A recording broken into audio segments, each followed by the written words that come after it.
দাঁড়াও দাঁড়াও, ভিডিওটা স্কিপ করে চলে যেও না।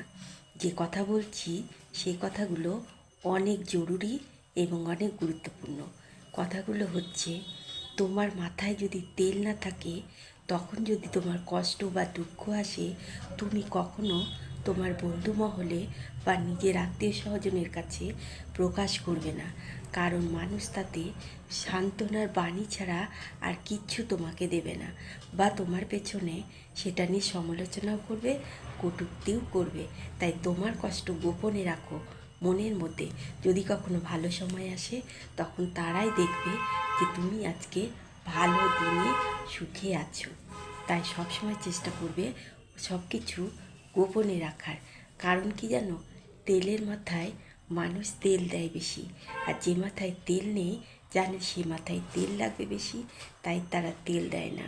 সেই জন্য নিজের সম্মান নিজের কাছে রেখে গোপন রাখো কিছু কথা।